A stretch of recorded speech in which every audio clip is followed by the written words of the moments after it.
So I got back just now from the having the ultrasound done on my calf, and the guy said, "So where did you say it was?" And I told him, and he looked through the notes, and I even got to stick my finger on the spot, and I said, "Check this spot right here. This is where I'm really feeling it on my calf."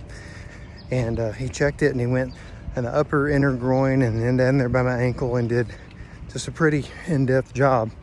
I'm sure he knows what he's doing. And it ended up, he said, "I'm not seeing anything." And I said, "Well, I mean, I know that I'm feeling the pain in the calf, and I know that my foot gets cold."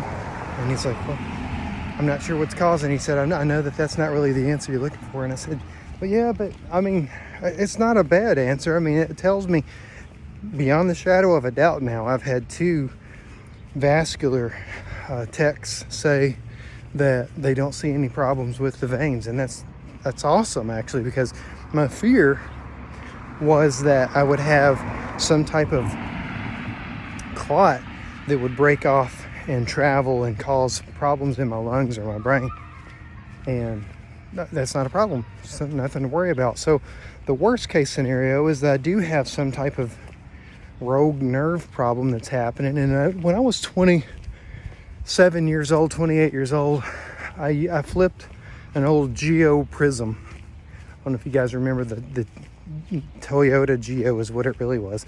The Geo was like a cheap Toyota, but I flipped one and ended up hurting my back, and dead in the middle, like right in the dead center of your back. And ever since then, I will always get problems at the lower extremity of my spine and the upper extremity. I always have shoulder, my head wants to, not be completely upright.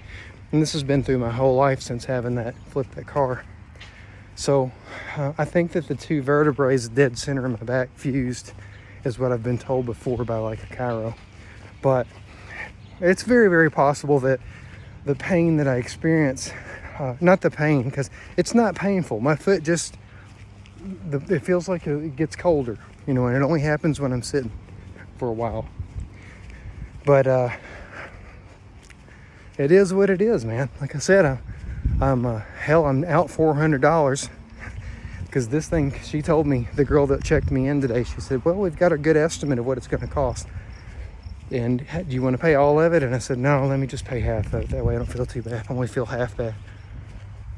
But shit, I guess that's the price you pay for some peace of mind. Again, I think it's a win.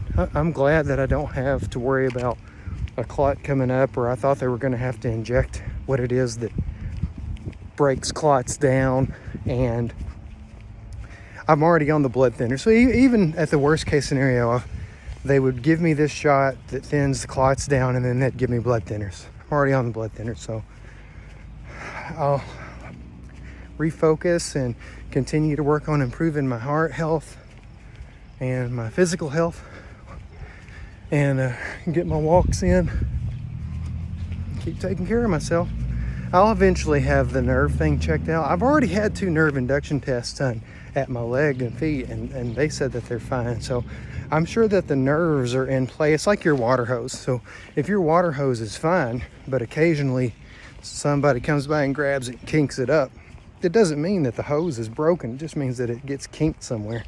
So maybe there is a spot in my spine that pinches that nerve so that the foot does this. I don't know. I'll look at that more in depth later. I'm not worried about it right now. Everything's functioning, and I've got more important things to worry about. Another side note success, my hand has been doing a lot better.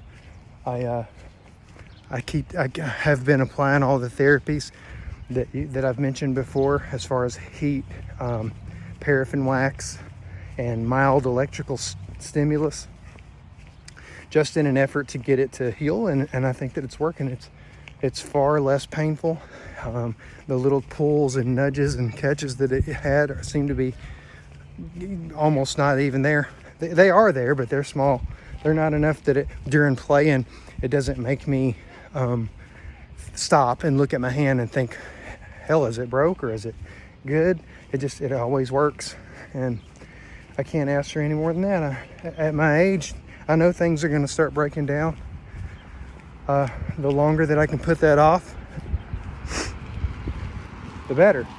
So I'll just continue to keep taking care of myself and keep on keeping on.